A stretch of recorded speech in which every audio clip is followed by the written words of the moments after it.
In the age when Terra itself burned under the fires of unification, when humanity clawed desperately from the darkness of old night, the Emperor crafted his greatest weapons, the mighty Legiones Astartes. Among these newborn legions was the seventh, the legion whose destiny would forever be bound to the unbreakable strength of stone and steel, the Imperial Fists. At their inception, long before the discovery of their Primarch, these warriors were known simply as the Seventh Legion. Born from the harshest lands of old Earth, from tribes who worshipped resilience as fiercely as they worshipped survival, the warriors of the Seventh quickly forged a reputation as tireless, stoic, and utterly unyielding. Their first recruits were drawn from the sturdy populations of Terra's fortified enclaves, grim settlements that had endured millennia of war. These early warriors carried within them an inherent understanding of siegecraft, resilience, and the silent endurance necessary for conquest and defense alike. The earliest chronicles speak of these initial Imperial Fists, already distinct from their brother legions. They were men of few words, speaking mostly through their actions marked by an almost obsessive determination to stand firm where all others would retreat. They earned their name through deeds, their steadfast nature crystallizing their identity long before Rogal Dorn's hand would mold them into perfection. Early legionaries bore the weight of their chosen virtue proudly, and soon they were dubbed the Stone Men by both allies and foes, a moniker meant as both a testament to their resilience and a grudging acknowledgement of their inflexibility. During the bitter and brutal campaigns of the Unification Wars, the Seventh Legion distinguished itself repeatedly, their banner soon synonymous with assured victory. On the icy plains of the Nord-Afric conclaves, where traitor warlords barricaded themselves behind walls of ice and iron, it was the Seventh Legion that tirelessly battered their way through. Their siege works rose from the blasted ground overnight, meticulously designed earthworks and trenches sculpted with such exacting precision that enemy commanders whispered darkly of witchcraft. Yet the truth was simpler and far more terrifying: sheer, relentless discipline. One legend tells of the Battle of the Crystal City, a massive fortress built from reinforced glass and crystalline composites. The defenders laughed behind their unbreakable walls, taunting the approaching Imperial army that no weapon forged by human hands could breach their defenses. But the warriors of the Seventh Legion took no notice of bravado or threats. In silence, they erected siege lines of breathtaking complexity, enduring with patience and focus that defied human comprehension. For 3 days, their cannons thundered ceaselessly, each precise shot striking an exact, predetermined point. On the dawn of the 4th day, the great crystalline gates fractured under 1,000 perfectly aimed shells. As the enemy reeled in horror, the Legion charged forward, silent, unyielding, and merciless. This unbreakable patience became the hallmark of the Seventh Legion. Even their brothers in arms were awed by their commitment, though some quietly mocked their unchanging stone-like demeanor. Yet these whispers held no sting for the warriors themselves. They embraced this image, nurtured it, and allowed it to define them. Discipline was their blade, and resolve their armor. Every legionary striving to embody their ideal of absolute and perfect fortitude. Soon the Emperor himself took note. Impressed by their efficiency and relentless discipline, he entrusted the Seventh Legion with critical roles, especially those involving the defense of vital locations and the breaching of supposedly impregnable fortresses. Thus began their greatest honor and their most sacred duty, to become the living bulwarks of humanity's fledgling empire. Wherever humanity stood threatened, the warriors of the Seventh Legion were sent, and wherever they went, walls rose to shelter the Imperium's future. Yet, despite their growing fame, the Legion felt the absence of something vital, their Primarch, their genetic father whose very nature would embody and amplify all they aspired to be. The discovery of Rogal Dorn changed everything. Dorn, raised on the harsh ice world of Inuit, had been tempered by adversity into a figure of legendary stoicism and steadfast honor. He embodied every virtue the 7th Legion held sacred. When he finally met his warriors, he saw in them the reflection of his own soul, unbreakable, unyielding, disciplined to a fault. Under Dorn's leadership, the Legion blossomed. He refined their methods, deepened their disciplines, and taught them to craft defenses and fortifications of staggering complexity and durability. He was their architect, their mentor, and their commander. Yet even more, Dorn became the heart and soul of his Legion. They became more than warriors. They became artisans of warfare, masters of the defensive siege, turning their battles into precise, calculated displays of strategic dominance. The Legion's unity with Dorn was immediate and complete. With a Primarch who shared their virtues, their skills, and their temperament, the Imperial Fists transformed from exceptional warriors into exemplars of Imperial ideals. Their discipline was now matched by vision, their endurance complemented by wisdom. Dorn imparted to them a code of honor that would forever guide them, a philosophy of warfare in which victory was not just the defeat of enemies, but the unbreakable defense of all humanity had built. The Imperial Fists had begun their journey as silent, grim warriors drawn from humanity's hardened survivors. With Rogal Dorn's arrival, they evolved into something far greater, custodians of humanity's future, bearers of its hope, and guardians of its greatest dreams. From those early days of siege and struggle, forged from stone and steel, the 7th Legion rose to become one of the most honored and feared of all the Emperor's chosen. Their story had only just begun, but already it was written in foundations of iron and stone, built to withstand the ravages of eternity. As the fires of unification dimmed and Terra stood united beneath the banner of the Emperor, humanity gazed outward toward the stars, toward an empire that awaited reclamation.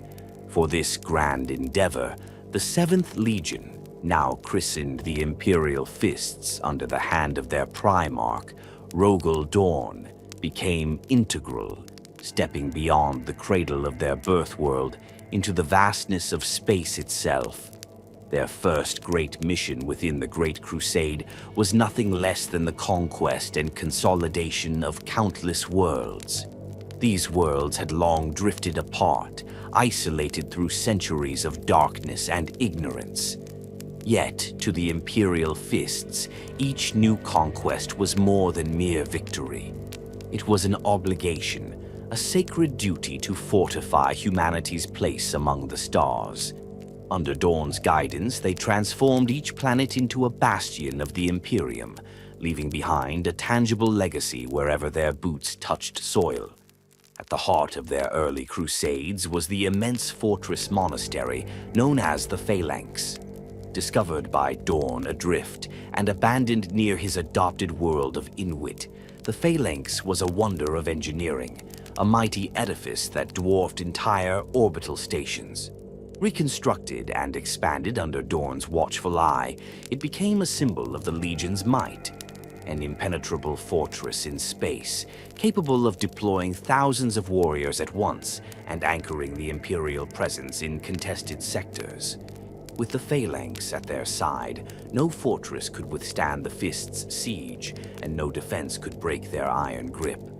Among their earliest campaigns, the Imperial Fists were tasked with the subjugation of the vicious and cunning Kharonite Empire, whose vast interstellar holdings presented one of the first significant barriers to the Emperor's ambition. Their enemy was infamous, a sprawling empire that dominated dozens of star systems through technological superiority and brutal psychological warfare. To break such an empire required more than brute strength. It required relentless discipline, precise tactics, and an unwavering will, qualities the Imperial Fists exemplified. When the Legion arrived at Karan Prime, the Karanite capital world, the defenders mocked them openly, confident behind their formidable planetary defenses. They had weathered siege after siege through advanced energy shielding, orbital minefields, and sophisticated weaponry capable of incinerating entire fleets. But Dorn understood that even the strongest fortification had a hidden flaw, and his Legion's specialty lay precisely in uncovering and exploiting these vulnerabilities. The Siege of Karan Prime was not a swift battle, nor was it a grand, glorious assault of reckless bravery. Instead, it was an exercise in cold precision, a campaign planned meticulously down to the last detail. Dorn personally supervised every facet of the siege. Bombardments were calibrated to exacting standards, orbital drop pods landed precisely at predetermined coordinates, and Imperial Fists legionaries moved in absolute coordination, each step methodical, relentless, and inevitable. As days stretched into weeks, the Imperial Fists tightened their grip incrementally, their advance relentless and systematic. For every Karanite defensive measure, Dorn had a countermeasure in place. When enemy shields held strong against orbital strikes, he deployed tunneling specialists who emerged beneath enemy strongholds, collapsing foundations from within. When orbital minefields denied direct assault, the Legion's Voidcraft wove intricate patterns through hazardous corridors, disabling the mines through carefully coordinated surgical strikes. Yet the most telling moment of this campaign occurred when the Karanite High Command, desperate to stall the Imperial advance, launched an overwhelming counter-assault designed to break the morale of the attackers. Thousands of elite Karanite shock troops surged forth from hidden tunnels, overwhelming isolated squads of legionaries. It seemed for a moment as if the Imperial Fists' lines might falter. But Dorn, perceiving the enemy's desperation, calmly ordered his troops to hold their ground at all costs. No step backward, no quarter given. The Imperial Fists stood firm, fighting with disciplined ferocity, turning imminent defeat into a grim, costly victory. In the aftermath, Dorn walked the battlefield himself, carefully inspecting the fallen and honoring their sacrifice. He gathered his officers in a war council, not to celebrate, but to assess and refine. Every victory and loss was treated not as mere outcomes of battle, but as opportunities to hone their craft even further.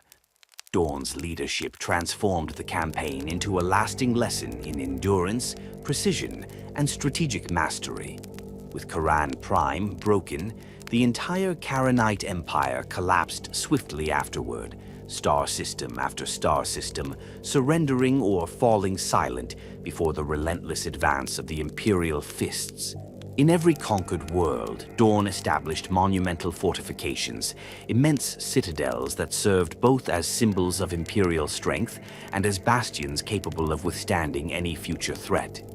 These fortifications became a physical manifestation of Dorn's vision, a united humanity, defended forever by walls that would never fall again to darkness. Yet Dorn was no mere conqueror. He was a builder, an architect whose every action carried a deeper purpose. On each world liberated by the Imperial Fists, Dorn made sure to nurture a lasting legacy. His warriors would recruit the strongest among the local populace, replenishing the Legion's ranks with fresh, devoted soldiers who carried the memories of their world's liberation. These new recruits saw in Dorn and his Legion not merely conquerors, but protectors, champions who embodied everything humanity aspired to be. Throughout the Crusades, the Imperial Fists became famed, not just for their victories, but for their conduct. Their discipline and honor became legendary. Unlike other legions, they did not revel in war nor seek glory or excess. Rather, they viewed themselves as stewards of humanity's future, guardians whose every battle served a greater purpose. As the Great Crusade expanded outward, the Imperial Fists carved a path of discipline, order, and stability. Each world brought under their protection was not just conquered, it was reborn. Dorn's quiet pride in his legion grew, reflected subtly but unmistakably in every action they undertook. Their silent resolve spoke louder than words, echoed across countless worlds and across the vast reaches of space itself. Yet unknown to the Legion, the seeds of future trials had already been sown. While the Imperial Fists forged new worlds into bulwarks of the Imperium, shadows were gathering on the horizon.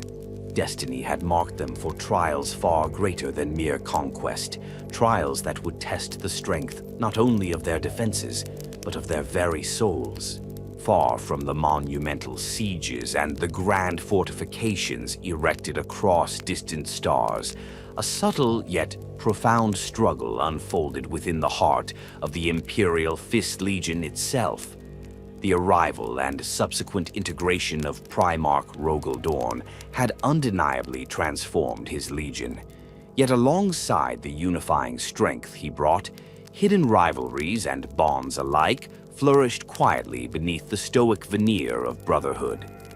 The Imperial Fists stood unique among the Legion's astartes, disciplined to an almost severe degree, tempered by the silent strength of their Primarch. Yet even amidst this disciplined unity, powerful personalities rose to prominence, carving paths and reputations distinct from each other, subtly shaping the Legion's identity through their varied visions of duty, honor, and warfare. Foremost among Dorn's sons was first Captain Sigismund, a warrior whose prowess on the battlefield became legendary even in the early years of the Great Crusade. Sigismund embodied not just the martial prowess of the Legion, but a burning devotion to the Emperor and his vision of humanity.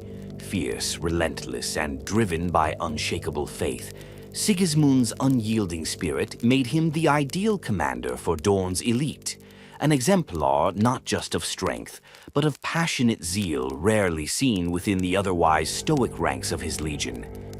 Yet not all agreed with Sigismund's fierce idealism. At his side, yet fundamentally different in temperament and vision, stood Alexis Pollux, known affectionately among his brothers as the Crimson Fist for his distinctive gauntlet painted in honor of battles long past. Pollux represented a more introspective, measured approach to war, thoughtful, calculated, always assessing and reassessing strategy with meticulous precision. Unlike Sigismund's fiery zeal, Pollux's strength lay in his quiet adaptability and methodical brilliance, his command style patient yet ruthless, a reflection of Dorn's own disciplined caution.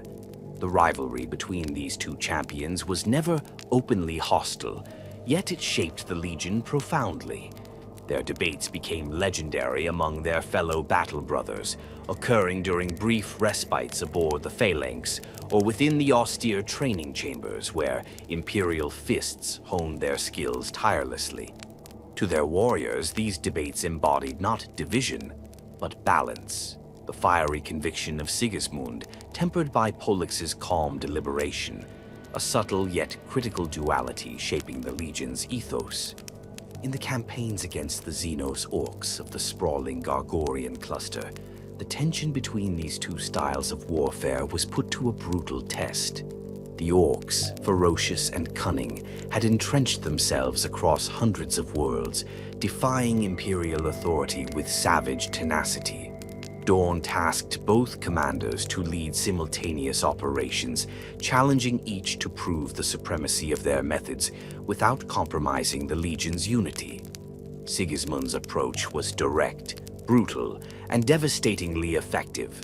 Leading his elite assault companies, he carved a swath of fiery destruction through orc-held worlds, driving his warriors into the heart of enemy fortresses with a relentless fury that shattered defenses and morale alike. His victories became symbols of Imperial might, celebrated loudly among the ranks of the Imperial army and other legions watching from afar. Sigismund's path was one of fire and wrath, his zeal igniting the hearts of his warriors, burning brightly enough to inspire awe and occasional concern from his Primarch himself. In stark contrast, Alexis Pollux led his forces with meticulous caution, dissecting each enemy position through careful planning and intricate maneuvers. On the jungle world of Xanthor IV, Pollux's forces appeared initially stalled, reluctant to commit to direct confrontation against the vast orc fortifications. Some among the Legion questioned this hesitation, whispering quietly about overcaution and missed opportunities. Yet Pollux's true genius lay hidden in his method. He had been studying every inch of the orc defenses, identifying weaknesses and crafting a strategy that would dismantle their defenses not just physically, but psychologically. When Pollux finally struck, the orcs found themselves utterly unprepared. His carefully timed raids crippled their supply lines, his meticulously placed orbital bombardments shattered morale, and precise coordinated strikes disoriented the orc command. When the main assault finally came, it was not a risky frontal attack but a carefully executed coup de grace, a final blow so precise that the orcs collapsed in confused defeat, unable to mount effective resistance. After these campaigns, Dorn summoned both Sigismund and Pollux before him on the phalanx, beneath the grand vaulted chamber where banners and trophies of their victories adorned walls of carved adamantium. Dorn praised each warrior individually. Sigismund's zeal and courage were essential to breaking the enemy's spirit, while Pollux's precision ensured lasting victories. Dorn's words were clear. The Legion required both fire and ice, passion and reason, zeal and caution. His Legion would forever embody these contrasts, for only through balance could true strength endure. Yet, amidst the outward celebrations and commendations, deeper shadows stirred quietly. The rivalry, though productive and largely friendly, had revealed subtle fault lines within the Legion's soul, lines that, though carefully managed, would resurface in later, darker times. The seeds sown in these early days would one day bloom into profound differences, especially when humanity's greatest betrayal loomed unseen on the horizon. In these earlier, brighter days, however, such shadows were distant, indistinct whispers lost beneath the cheers of victory and camaraderie. The Imperial Fists had achieved a delicate equilibrium between fervor and restraint, passion and discipline. Under Dorn's watchful eyes, the Legion emerged from each campaign stronger, their inner divisions channeled into strengths rather than weaknesses, their unity forged not from uniformity but from the harmony of diverse strengths. Thus, the early Great Crusade witnessed the Imperial Fists rising steadily, shaped by their Primarch's wisdom and the interplay of powerful personalities like Sigismund and Pollux. They became exemplars of balance and discipline, of fire tempered by caution and zeal tempered by reason. Yet beneath this bright era of victories and glory lay hidden lessons and subtle warnings, echoes of discord carefully masked by success. Though unseen at the time, these quiet tensions foreshadowed the profound trials ahead, challenges that would test the Legion, not only as warriors but as brothers, binding or breaking them in the crucible of betrayal yet to come. For now, however, the Legion marched forward united, guided by Dorn's steady hand, unaware of the darkness gathering just beyond the edges of their brightening horizon. Beyond the radiant glow of humanity's expanding empire, among cold stars scattered like ice crystals across the void, fate was silently preparing a test unlike any the Imperial Fists had faced before. As the Great Crusade surged outward, bringing worlds under the Emperor's dominion, whispers of dissent began to spread through the darkest reaches of the galaxy. Unseen, unheard, betrayal brewed, sharpening blades that would soon plunge the Imperium into its gravest hour. When Horus, War Master and once beloved son of the Emperor, finally revealed his treachery, the Legiones Astartes were split asunder. Brother turned upon brother, and the fires of civil war consumed stars that once symbolized unity and hope. Far from Terra, Rogal Dorn and the Imperial Fists remained faithful to their oaths, rallying swiftly to the Emperor's call. Yet, deep in the void, cut off by swirling storms that seemed to roar in mocking laughter, the Imperial Fists were caught in a dangerous gambit set by traitors who knew their every strength and every weakness. It was in the isolated Fall system that the first major clash between Loyalist and Traitor Legion would unfold, a confrontation destined to become legendary as the Battle of Fall. Here, the Imperial Fists' Retribution Fleet, tasked by Rogal Dorn to gather intelligence and reinforcements, became ensnared in a brutal trap, carefully set by Perturabo and his bitter sons, the Iron Warriors. This battle would not only test their courage, but would pit Dorn's sons against an enemy that mirrored their own strengths in siegecraft, patience, and tactical brilliance. Leading the Imperial Fists at Fall was Alexis Pollux. A masterful strategist tempered by countless campaigns, Pollux found himself thrust suddenly into command as warp storms isolated his fleet from Dorn's guidance. Yet, even without the Primarch's direction, Pollux embodied the Legion's virtues. In command of over 500 warships and tens of thousands of legionaries, Pollux understood quickly that the Iron Warriors had chosen Fall deliberately. The system's peculiar stellar anomalies disrupted long-range communications, cloaking enemy movements in shadow until it was nearly too late. The Iron Warriors struck first, their attack precisely calculated to break the Imperial Fists' fleet in one swift, decisive blow. Massive void-born fortresses and siegecraft emerged from warp shadow, unleashing broadsides of unprecedented ferocity. Ships burned and ruptured in the silence of space, their crews extinguished instantly or left adrift amidst ruin and horror. Within moments, it seemed the Imperial Fists fleet faced total annihilation. Yet Pollux did not falter. Calmly assessing the chaos erupting around him, he recognized that traditional tactics, carefully planned, precise counterattacks, would only prolong the inevitable. Instead, Pollux demonstrated an insight that startled even his veteran officers. Understanding the Iron Warriors' disciplined but rigid adherence to siege doctrine, he crafted a desperate yet ingenious counter-maneuver, turning his battered fleet not away from the enemy, but directly into their brutal guns. This audacious gamble relied on psychological warfare as much as physical strength. The Iron Warriors expected the Imperial Fists to retreat, regroup, and counterattack methodically, allowing them to predict every move. By refusing convention, Pollux threw their calculations into chaos. The Imperial Fists drove forward, sacrificing ships and lives to breach enemy formations, plunging directly into the heart of the Iron Warriors' carefully structured siege lines. Chaos spread rapidly through Perturabo's fleet, confusion compounded by Pollux's daring decision.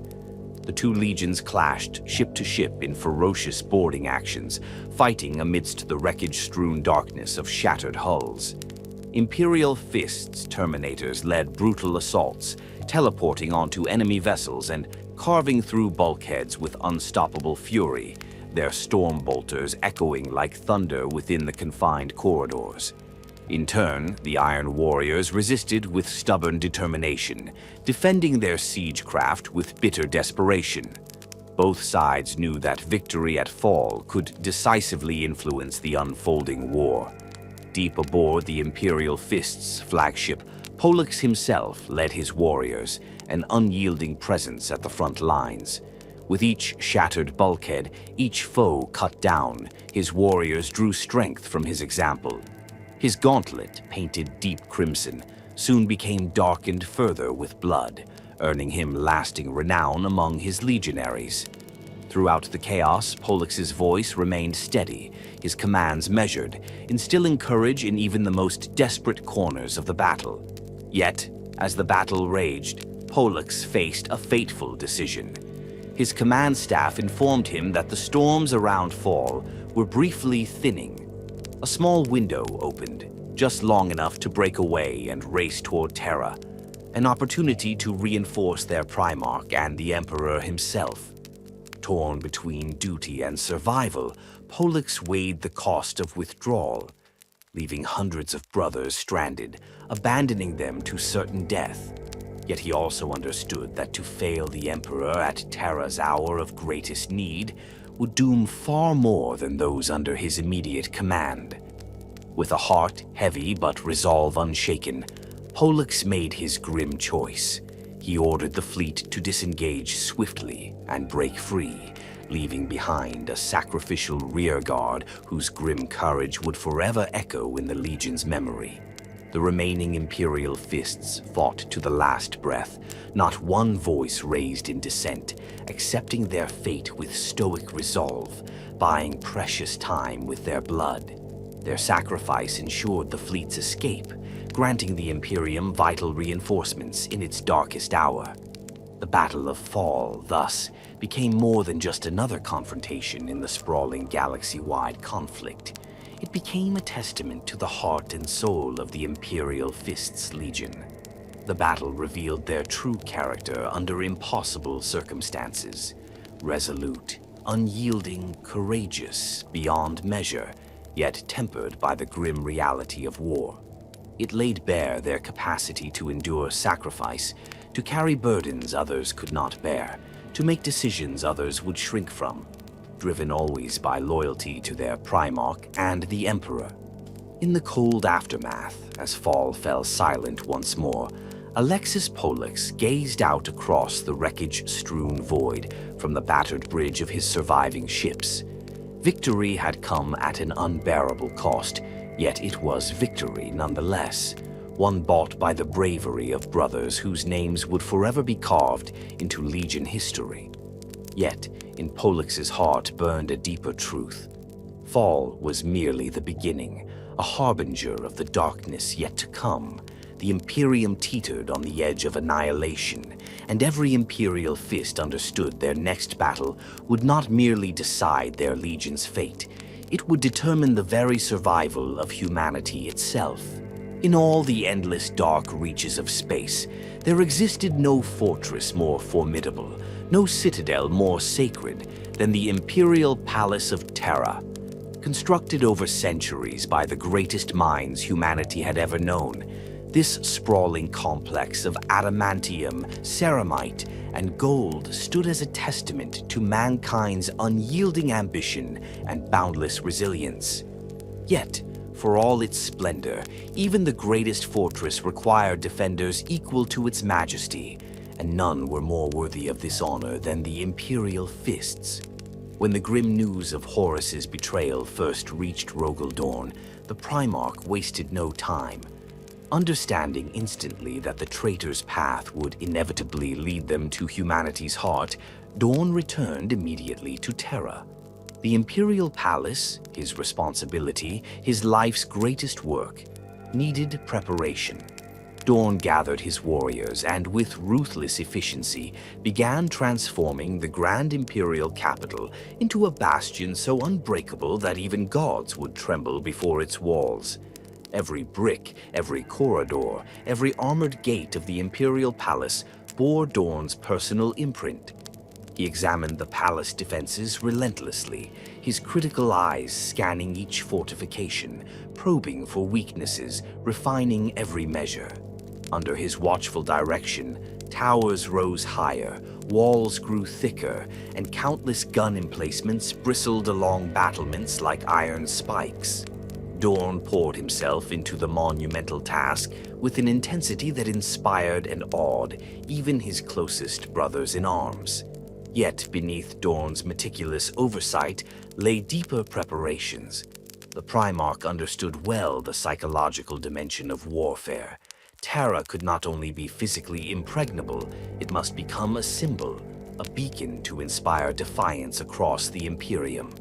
Dorn ordered intricate reliefs carved into the walls, each panel depicting scenes of humanity's heroic past, vivid reminders that this fortress defended more than mere stone and metal. It guarded mankind's soul. As the shadow of the traitor legions drew nearer, Dorn personally selected commanders and positions for every battlement and gate. At the heart of the defenses stood First Captain Sigismund, granted a title never before bestowed, the Emperor's Champion. This mantle was not simply honorific, it was a solemn pledge of absolute loyalty and an embodiment of Dorn's faith in his most zealous son. Sigismund would stand before the enemy's fury, his sword the final line against darkness itself. Under Dorn's unflinching leadership, the Imperial Fists undertook constant drills, rehearsing every potential attack, no matter how unlikely. Day after relentless day, the legionaries trained until their movements became instinctual, their tactics second nature. The palace echoed endlessly with the rhythmic sounds of marching feet, barked orders, and the thunderous repetition of simulated battles. Dorn's exacting standards tolerated no compromise. Every Imperial Fist knew precisely their duty, their position, and their role in the coming storm. And yet, as Terra's defenses rose ever higher, Dorn's thoughts turned often inward toward his absent brothers. In rare, quiet moments, he stood atop the highest spires, gazing silently toward the stars, contemplating Horus's betrayal with an anguish known only to those who truly loved their kin. Yet these brief instances of grief never weakened Dorn's resolve. Instead, they sharpened it, honed it like steel in the forge. The Imperial Fists saw their Primarch's pain and drew strength from it, understanding that they fought not merely to defend a fortress, but to avenge a profound betrayal, a wound inflicted not just upon their legion, but upon the entire Imperium. At last, the enemy arrived. Emerging from the warp, Horus's vast armada encircled Terra, blotting out the very stars with their malignant presence. At the vanguard came the traitor legions, the sons of Horus, the World Eaters, Death God, Thousand Sons, and more, each twisted by dark gods and burning with hateful zeal. The skies above Terra filled with fire as orbital bombardments rained down, shaking the Imperial Palace to its foundations. Yet Dorn's defenses held firm, absorbing punishment that would have shattered lesser worlds. When the traitors finally descended, launching their ground assault in overwhelming numbers, they discovered to their horror that Dorn's fortress was far stronger than they anticipated. Every meter of advance cost them dearly, as the Imperial Fists fought with unyielding determination, each battlement a grim altar upon which traitors were sacrificed. Lasfire and bolter rounds tore through the enemy ranks, artillery thundered ceaselessly, and heavy ordnance shattered siege towers before they reached the walls. At the Lion's Gate, Sigismund and his warriors held the line with a ferocity that matched the legendary zeal of the traitor World Eaters themselves. The Emperor's Champion stood at the forefront, blade flashing as he struck down traitors with righteous fury. Yet, despite their courage, the overwhelming tide of traitors pushed steadily inward. The palace's outer defenses gradually crumbled under relentless siege, forcing Dorn to execute carefully planned retreats deeper into the labyrinthine stronghold. Each layer of defense, meticulously engineered, exacted terrible costs from the attackers, bleeding their forces dry at every step. Yet even as Dorn's masterful defenses slowed Horus's advance, within the walls themselves desperate battles raged. At Eternity Wall Spaceport, Imperial Fists and their loyalist allies endured days of savage combat, fighting hand-to-hand amidst burning wreckage and the ruins of once glorious monuments. Across courtyards, plazas, and vaulted chambers, warriors fought without rest, without relief. Each Imperial Fist determined to exact the highest price imaginable from those who dared betray humanity. Through it all, Dorn moved tirelessly, directing his warriors wherever the fighting was fiercest. He seemed everywhere at once, a beacon of strength in humanity's darkest hour. Even in moments of near defeat, the sight of their Primarch, defiant and unbroken, restored legionaries' courage and resolve. Dorn's presence embodied their creed, That resilience, more than strength or fury, defined true warriors. As long as Rogal Dorn stood unbowed, no Imperial Fist would falter. Yet as days became weeks, the defenders knew the siege could not last indefinitely.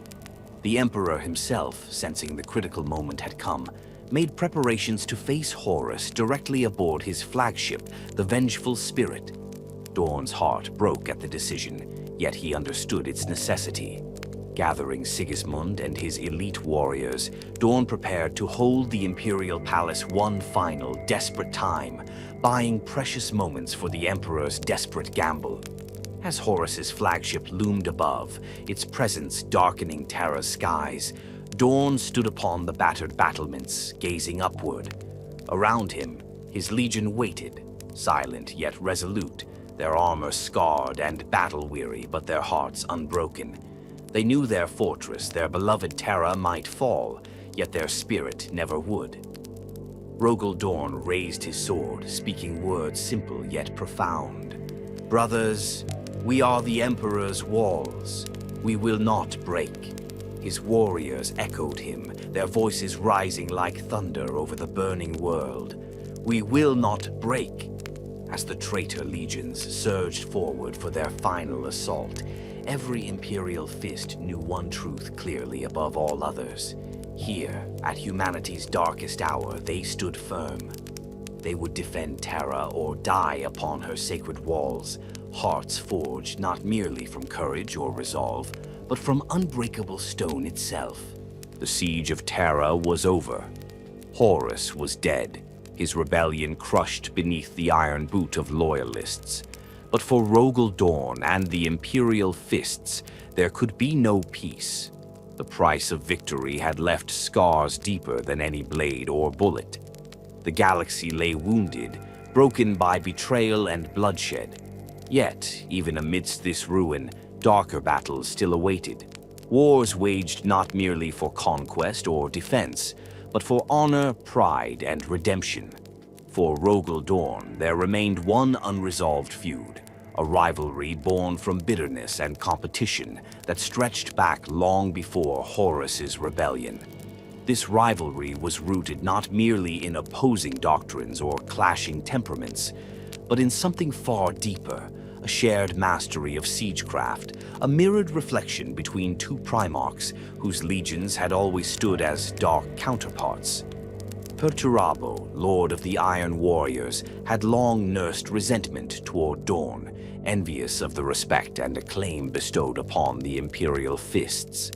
The siege of Terra had ended without the two ever directly facing one another, leaving Perturabo's thirst for vindication unsatisfied.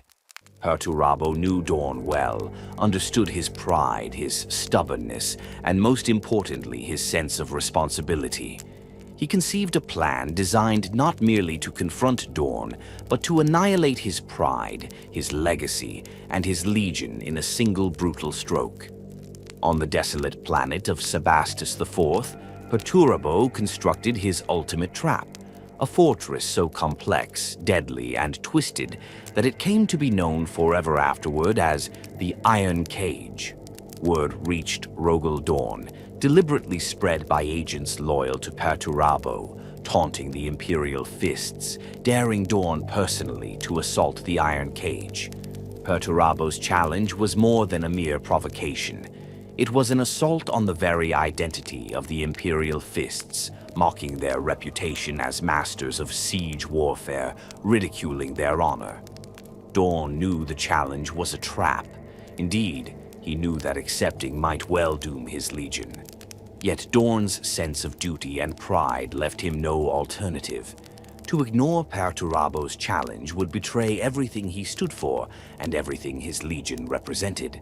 Thus, Dorn led his legion, still bloodied and depleted from Terra's siege, to Sebastus IV. The planet was a barren wasteland, its surface scarred by volcanic eruptions and constant tectonic upheavals.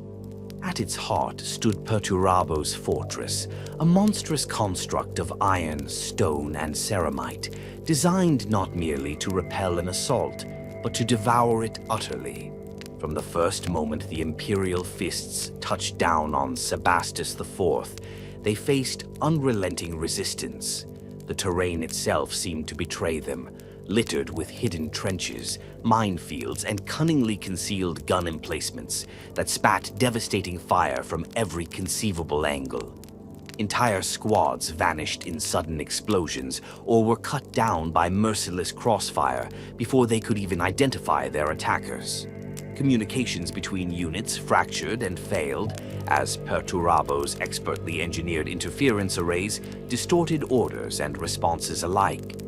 Yet Dorn pressed onward, driven not by blind pride but by grim determination.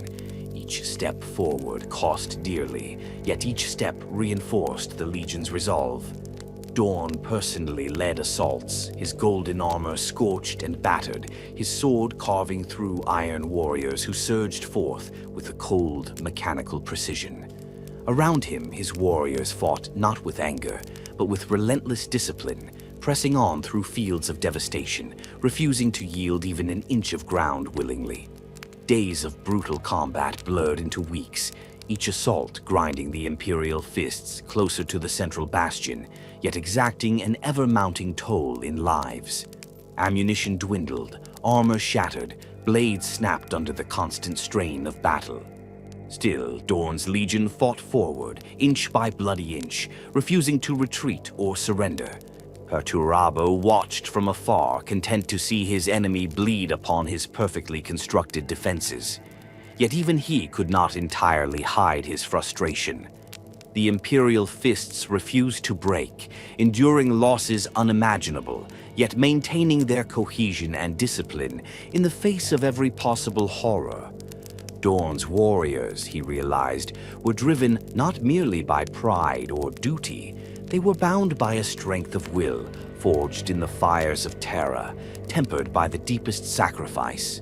It was a strength Perturabo himself could not fully comprehend. Still, Perturabo's cunning was inexhaustible. As the Imperial Fists breached the fortress's outer walls, thinking victory finally within grasp, a new horror was unleashed. The Iron Warriors triggered hidden reservoirs, flooding lower levels with corrosive chemicals and molten metal.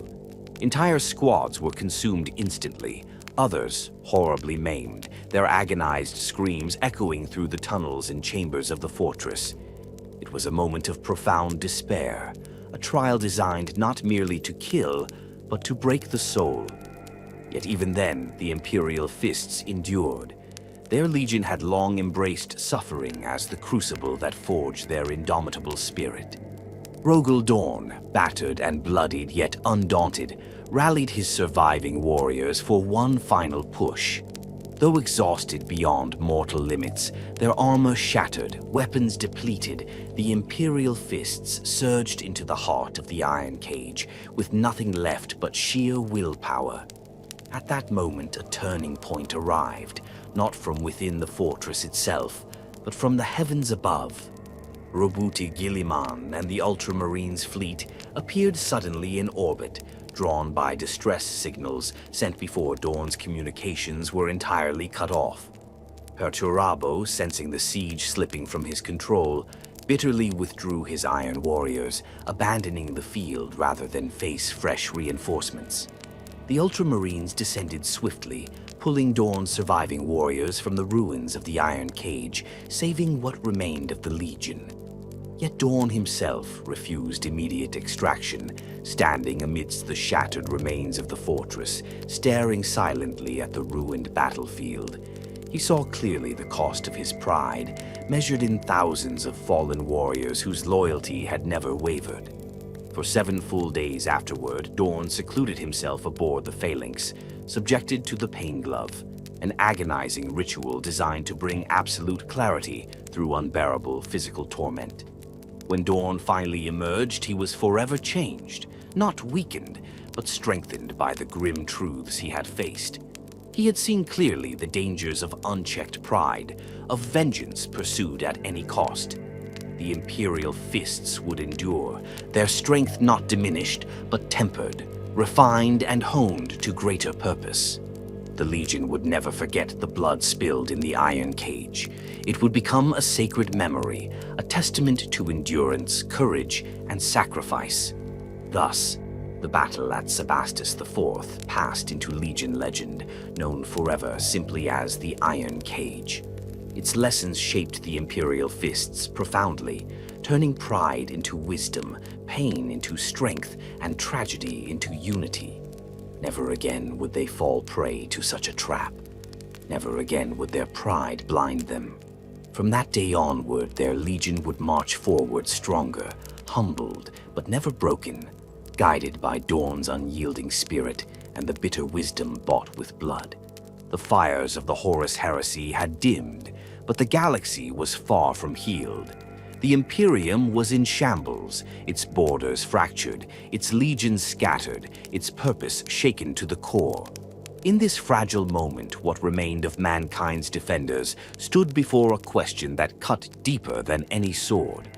How does one preserve unity when the very weapons forged to protect it had turned on each other? For the Adeptus Astartes, that question would soon become law. In the wake of the heresy, Roboute Guilliman, Primarch of the Ultramarines and now de facto steward of the Imperium, presented a new vision for the Space Marines. This vision was codified in the Codex Astartes, a vast tome detailing not only the tactical doctrines of warfare, but a new structure for the legions themselves. Under this system, no single chapter of Space Marines would ever again possess the size, power, or influence to rival the might of the Imperium. The legions would be broken apart into smaller, more controllable units, the chapters. Guilliman's logic was clear, his reasoning unassailable. The Horus Heresy had begun with the corruption of a single legion. Never again could such centralized might be allowed to exist without oversight. For some, the Codex was salvation, a blueprint for a future safeguarded against another fall. But for Rogal Dorn, it was sacrilege. The Imperial Fists had bled across the stars, had shattered themselves in the Iron Cage, had paid a price in blood so that the Imperium might endure. To Dorn, the Codex was not a safeguard, it was a surrender of unity, a surrender of identity, a surrender of sacrifice. He had not watched half his sons die to see their legacy dissolved into bureaucratic division. His legion was not a threat. It was a shield, and shields should never be broken. At first, Dorn resisted, openly. He refused to disband his legion. He refused to divide his sons. He refused to abandon the fortress they had built, not just in stone and steel, but in blood and memory. Guilliman, always measured, sought diplomatic resolution. Others, like Vulcan of the Salamanders, attempted to mediate, to soothe the fury rising between two of the Emperor's surviving sons. But Dorn would not be swayed by words. Not yet. Tensions flared. The seeds of a second civil war, one born not of heresy but of doctrine, began to take root. And in the shadows of the burning Imperium, the newly founded Inquisition, watching the fragile peace with calculating eyes, feared what might come. Then came a moment of choice, one that changed everything. The Codex Crisis, as it would later be called, reached its peak not on a battlefield, but in a chamber deep within the Phalanx, the Imperial Fists' fortress monastery. There, Dorn met with representatives of the High Lords, Guilliman's emissaries, and, most fatefully, Malcador the Sigillite's surviving agents. Their message was blunt, their warning clear. Disobey the Codex, and the Imperial Fists would be declared renegade. Dorn, proud and battle-worn, stood at the precipice of defiance. He could see it all so clearly. Another war not waged with chaos, but with brother chapters. Loyalists against loyalists. Sons of the Emperor, slaughtering each other not for betrayal, but for ideology. And then, in that cold silence, Dorn made a decision that shocked those who knew him. He relented, not because he agreed, not because he feared punishment, but because he understood something deeper than pride. Dorn understood the cost of disunity. He had seen Terra burn. He had watched Sanguinius fall. He had heard the dying words of brothers torn apart by war. And in that moment, Dorn chose unity, not for himself, but for the Imperium. It was not surrender, it was sacrifice. He split the Legion. From the bloodied remnants of the Imperial Fists came the Crimson Fists, the Black Templars, and others. New chapters, each bearing a piece of Dorn's legacy. The Crimson Fists, led by Captain Alexis Pollux, carried the gene seed and honor of their forebears with quiet resolve. The Black Templars, under the zealous gaze of Sigismund, would defy the Codex's limitations in their own way, becoming a crusading chapter that would never rest, never relent, and never forgive. And yet, even as the Imperial Fists fractured into new forms, Dorn preserved one final safeguard, a contingency for the darkest of days. The Last Wall Protocol, hidden within sacred vaults aboard the Phalanx. This order would only be revealed in the direst hour of need. It was a message passed from chapter master to chapter master, successor to successor. Should Terra ever again face extinction, every successor chapter of the Imperial Fists would unite once more, not as disparate kin, but as a single legion reborn, a wall reforged, a final line that no enemy would pass. Thus, the Imperial Fists endured, not as a legion, but as an idea, as a binding creed carried across stars, etched into the bones of new warriors who had never seen Terra, never met Dorn, but carried his spirit nonetheless. Each chapter bore different armor, fought in different wars, and embraced different rituals, but all remained sons of Dorn. For the Imperial Fists who remained, now a codex-compliant chapter, life changed irrevocably. The rigid discipline that had once guided tens of thousands now focused inward. Training intensified, doctrine was refined. Each squad, each company was expected to embody the strength of the entire legion. Their fortress monastery became their anvil. Their pain became their measure. Each warrior was sculpted with greater precision than ever before, and their gene line, tested and true, remained uncorrupted. Still, some among them never truly accepted the change. Quiet resentment lingered in the hearts of older veterans who remembered the days of Legion glory. To them, Dorn's decision was a wound that never healed, a bitter truth buried beneath layers of duty and stone-faced silence. But even in their quiet defiance, they never broke ranks. The wall would hold because that was their purpose. Rogal Dorn himself grew more silent in the years that followed.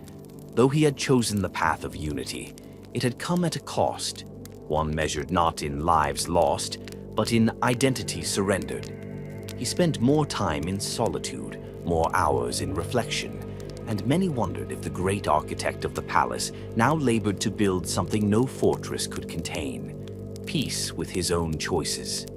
And then, as quietly as a breath extinguished in wind, Dorn was gone. Disappeared during a boarding action against a chaos fleet, Dorn's final fate remains a mystery.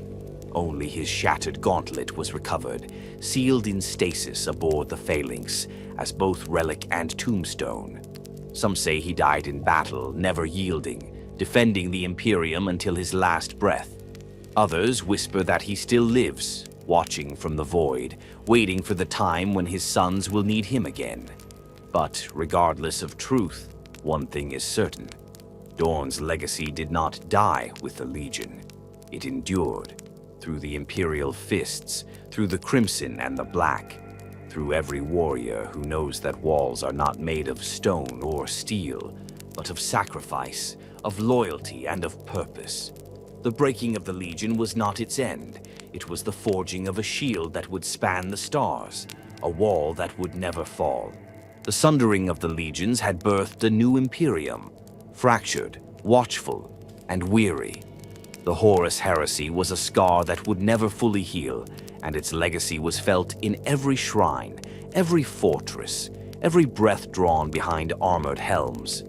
For the sons of Rogal Dorn, it was a silence that cut deeper than war. But amidst that silence, amidst the quiet fortitude of a chapter, reforged under the Codex Astartes, a new warrior emerged, one whose path diverged from duty alone, one whose faith burned like a forge, whose purpose transcended even the walls of Terra. His name was Sigismund. He had once been first captain of the Imperial Fists, a warrior of grim perfection who served at Dorn's right hand through the darkest days of the heresy. It was Sigismund who bore the Black Cross upon his shoulder, who stood atop the walls of the Imperial Palace as traitors stormed the gates. It was Sigismund who was chosen by the Emperor himself, appointed not merely as a commander, but as something far more profound, the Emperor's champion. But after the heresy, after the scouring of the traitor legions and the breaking of the old order, Sigismund found himself hollow, not broken. No son of Dorn would ever be broken, but changed. Victory had cost too much. Too many brothers slain. Too many noble ideals reduced to ash. The walls had held, yes, but at what price? For many, Guilliman's codex offered clarity, a purpose to reorganize and renew. But for Sigismund, it felt like a betrayal. The Imperium had nearly been destroyed by apathy, by arrogance, by pride, but also by disunity, by compromise. And now, with Guilliman's laws in place, compromise had become doctrine. The legions were shattered, their identities diluted. The very notion of eternal vigilance had been reduced to administrative procedure. Sigismund could not live in such a world. He could not be part of a chapter content to wait in fortresses while the galaxy screamed. He had seen the future written in blood during the siege of Terra, and he knew the truth. Peace was a lie. The Imperium would never be safe, not truly, not while chaos still breathed, not while the enemies of man still clawed at the void. And so, with Rogal Dorn's blessing, though reluctantly given, Sigismund left the Imperial Fists. He did not leave in disgrace. He did not leave in anger. He left with purpose.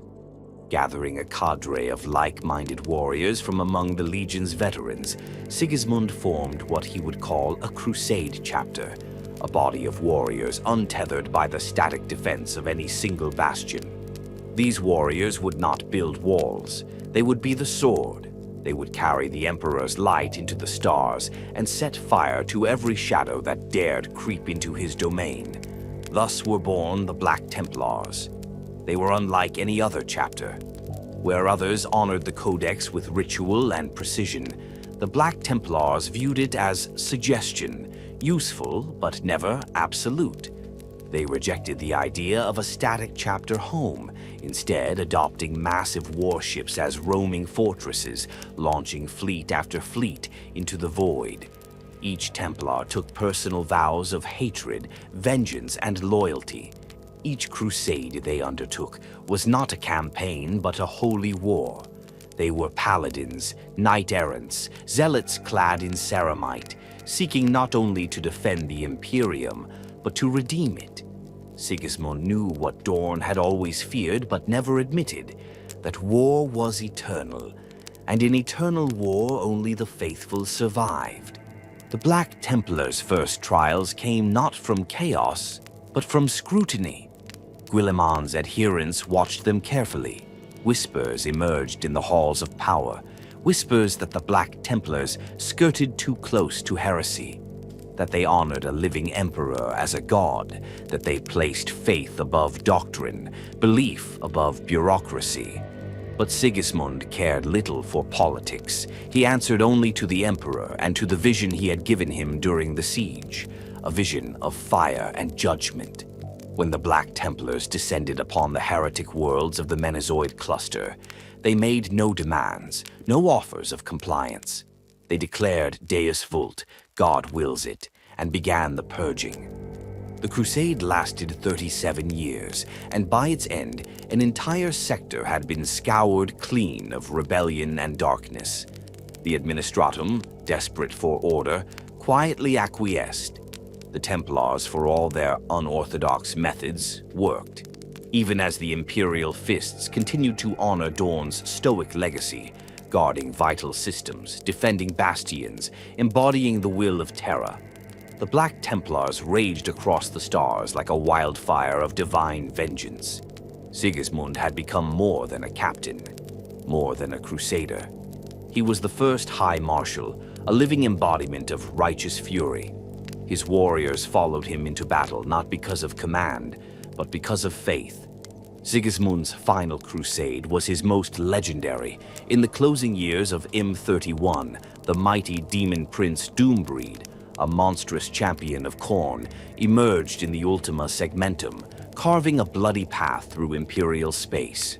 Worlds burned, astropaths screamed in horror, fleets vanished, and from the darkness came only one answer, a single Black Templar fleet, carrying Sigismund at its head, charging into the storm without hesitation. The battle between Sigismund and Doombreed is the stuff of myth now. It is said they fought for hours, locked in a contest of sword and fang, of mortal faith against immortal rage.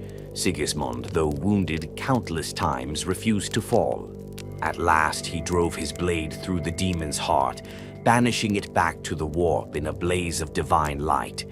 Mortally wounded himself, Sigismund fell to his knees, whispering prayers not of victory, but of humility. He died as he had lived, kneeling before the Emperor, his blade buried in the heart of darkness. To this day, the Black Templars fight without cease. They have never ended their first crusade, never paused to rest, never claimed a homeworld.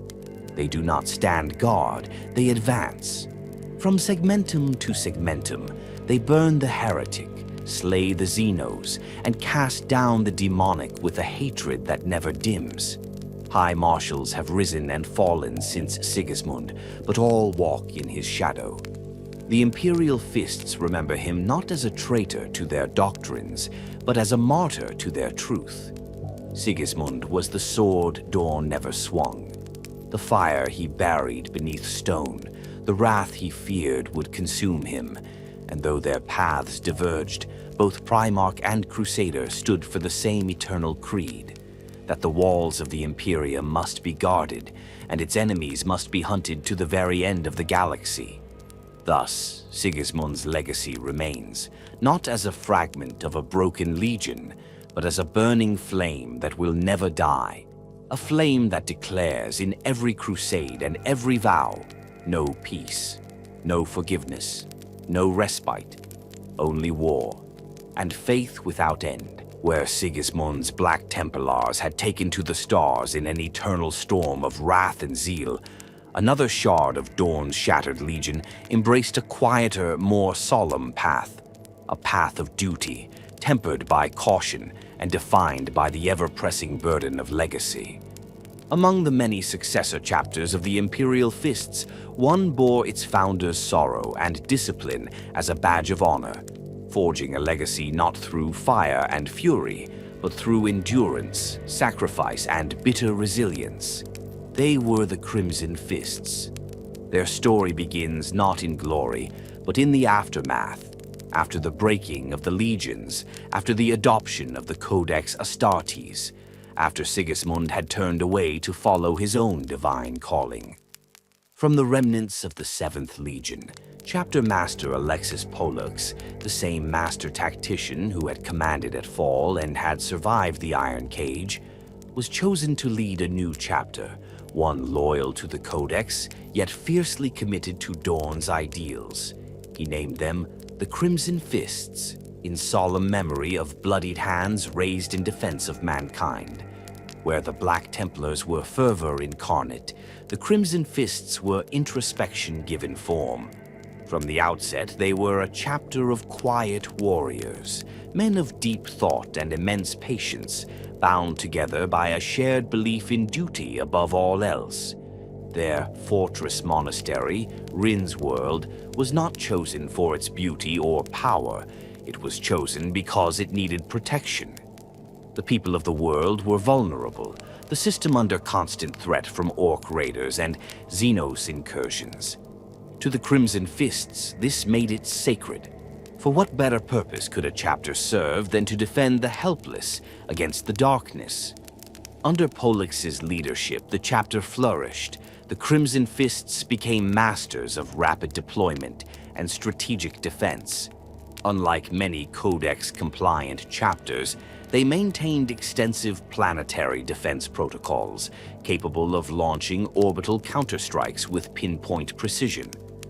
They believed in being the wall the enemy never expected, the line drawn where hope seemed lost. Their gene seed, derived from Dorn himself, remained pure. Their culture, steeped in ritual and remembrance, honored both sacrifice and stoic endurance. But this strength came with a cost. The Crimson Fists bore within them the heavy silence of survivors. Many among their number were veterans of the heresy, men who had watched their brothers die in droves at the Iron Cage, who had buried their doubts deep and replaced them with discipline. The chapter trained harder than most, often to the point of self-destruction. Initiates were pushed to their limits, taught that pain was a companion, not an enemy. Their chaplains preached not only faith in the Emperor, but also the dignity of endurance, to carry on when no one else could, to hold the line when all others faltered. Their lives were not lived in glory, but in vigilance. It was this quiet watchfulness that would be tested to the brink in the Second War for Rin's World, an event that would come to define the chapter in both triumph and tragedy.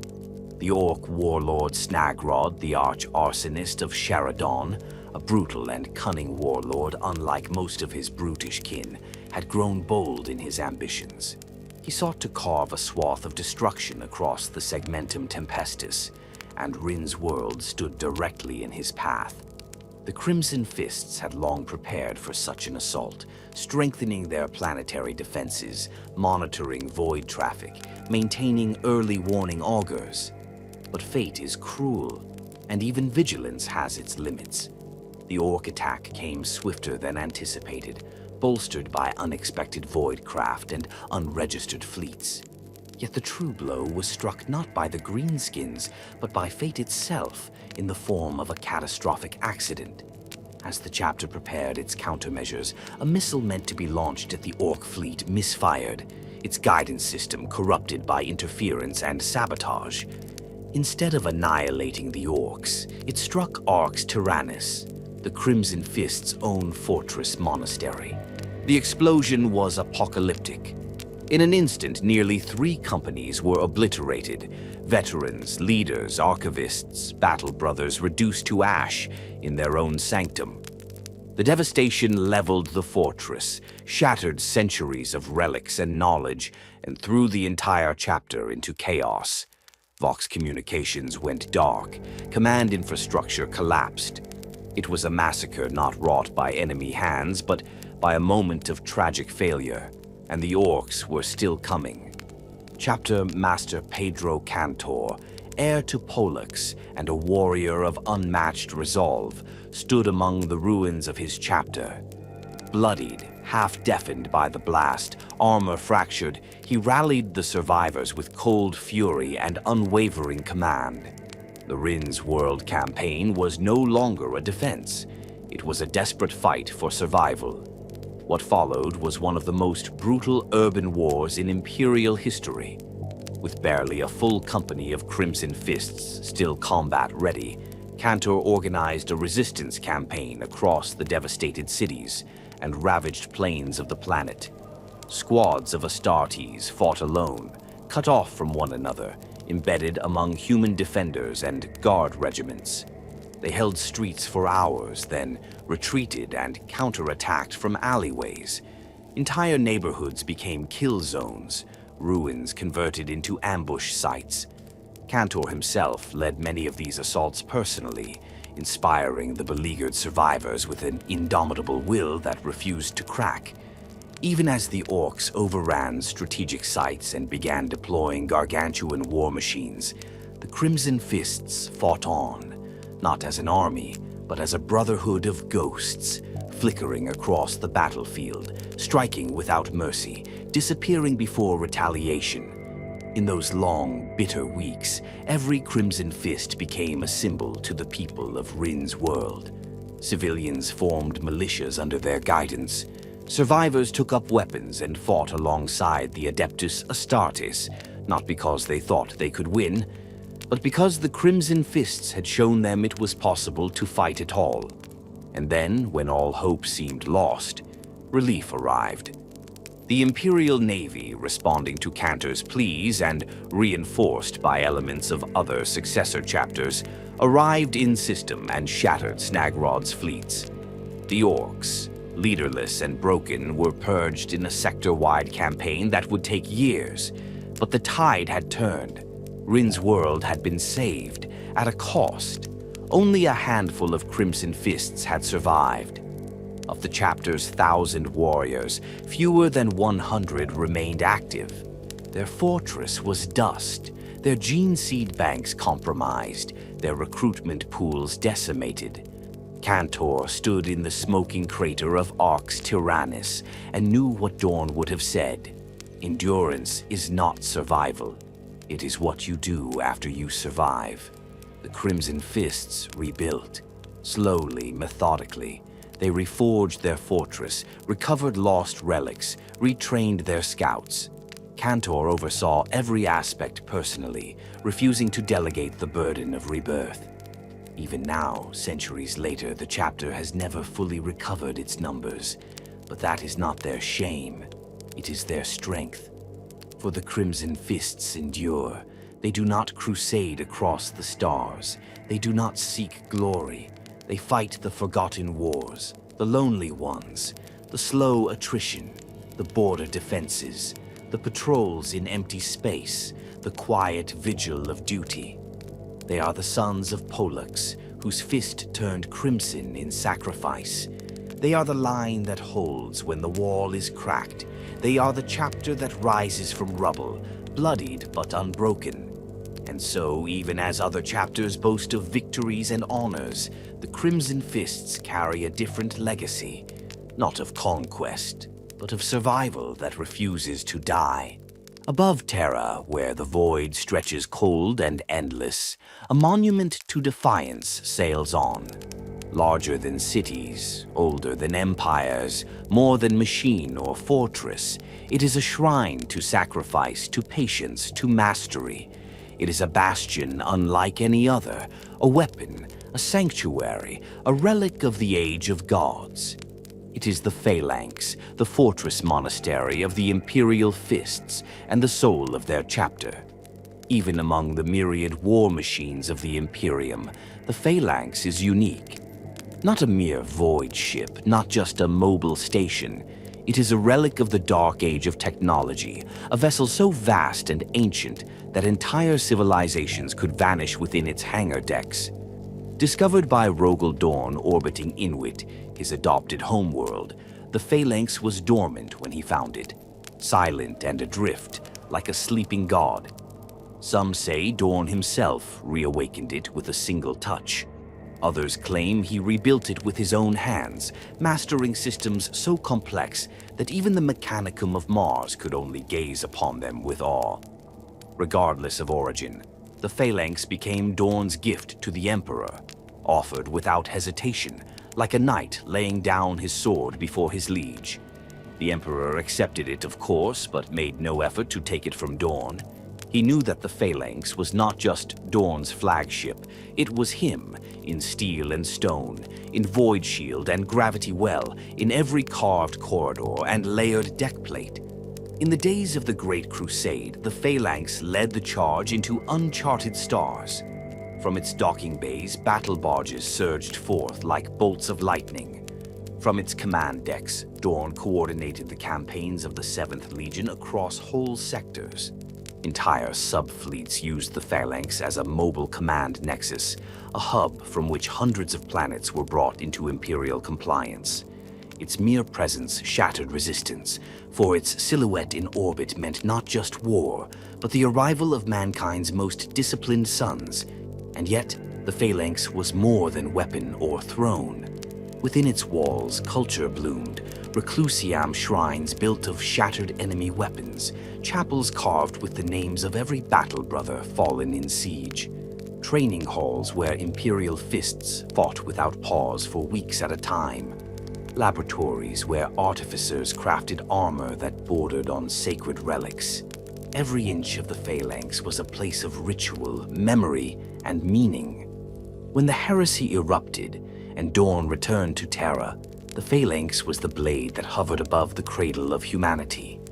Though it did not participate in the siege of Terra directly, kept in orbit as a deterrent, a final counter to traitor fleets, it became a rallying point. Within its war rooms, plans were drawn that saved billions. Within its sanctum chambers, oaths were renewed, and the legacy of the Legion was solidified in prayer and steel. After the breaking of the Legions, after Dorn's disappearance, the Phalanx remained the center of the chapter's soul. While many successor chapters found homes on distant worlds or drifting fortresses, the Imperial Fists never left the Phalanx. They became a fleet-based chapter, a roving bastion without a planet-bound monastery. They were the wall that moved, the fortress that came to the war, not the other way around. To live aboard the Phalanx is to be tested. It is said that even the youngest scout initiates can feel the weight of history pressing down on them the moment they set foot on its steel decks. Every corridor has a tale, every vault holds relics, some so ancient their purpose is unknown, yet revered nonetheless. The air hums with low hymnals, droning liturgies broadcast from voxcasters 20 levels deep. The Phalanx is not merely a home, it is a crucible, burning away weakness, forging warriors worthy of Dorn's legacy. Not all can endure it. There are places on the Phalanx no longer accessible to even the chapter masters, sealed levels buried behind walls of void steel and cryptic warning runes, rooms that pulse with hidden power. Zones where the laws of physics seem to flicker, bend, or pause altogether. Entire expeditions have vanished trying to reclaim these ancient zones. The Tech Marines whisper of self-repairing systems and star-killing weapons slumbering in the Phalanx's core, but none can explain how it works, not even the Mechanicus, whose highest-ranking magi walk its halls in hushed reverence. To the Imperial Fists, these mysteries are not a threat. They are a sacred charge. The Phalanx is a living relic, and they are its guardians. Its secrets are their penance, its power, their burden. In times of war, the Phalanx becomes more than symbol. It becomes salvation. During the War of the Beast, the Phalanx played a critical role in rallying the scattered successor chapters. When the Imperium reeled beneath the boot of the Orc warlord who claimed the title of Beast, it was aboard the Phalanx that Chapter Master Courland issued the Last Wall Protocol, summoning all sons of Dorn back to unity. The fortress became the heart of a reborn legion, not in name, but in purpose. Its hangars swarmed with warbands, its strategium buzzed with tactical data from dozens of war fronts, its halls rang with the oaths of thousands of Astartes, old grudges buried beneath the shared memory of blood and duty. More recently, the Indomitus Crusade saw the Phalanx rise again, this time under Captain Tor Garadon, bearer of Dorn's legacy in the era of rebirth and darkness. When Guilliman returned, reforging the Imperium in the wake of the Great Rift, it was Garadon who brought the Phalanx to the edge of the Imperium Nihilus, delivering Primaris reinforcements and laying siege to enemy strongholds with the full fury of a mobile fortress. The Phalanx became a beacon in a time of utter night, a moving citadel bringing the light of the Emperor where none remained. But even now, with the galaxy split and chaos clawing at the stars, the Phalanx endures. It is more than a ship. It is more than a home. It is a message that there will always be walls, that those walls will always be manned. that Dorn still watches from behind every void shield and reinforced bulkhead, that so long as the phalanx sails, the Imperial Fists are not diminished. They are not broken. They are the final bastion, the last fortress. And they will never fall, for they do not drift through the void seeking shelter. They bring it with them. They are the fortress. They are the wall. And the phalanx is their beating heart, carved in stone and silence, wrapped in fire. Every fortress has its walls, its bastions of steel and stone, of reinforced adamantium and ceramite. But there are other fortresses, unseen, unspoken, constructed not from material, but from will. Within the Imperial Fists, this fortress is built inside each brother, stone by agonizing stone. Its mortar is silence, its foundation is pain, and its gate is opened through the pain glove. To outsiders, the Imperial Fists are known for their fortifications, for their defense of Terra, for the phalanx, and the long, proud line of heroes born from their gene seed. But within their own ranks, there exists another battlefield, not against Xenos or traitor, but against the self, against failure, against the weight of expectations that only a son of Rogal Dorn can understand. For Dorn did not demand greatness, he demanded perfection.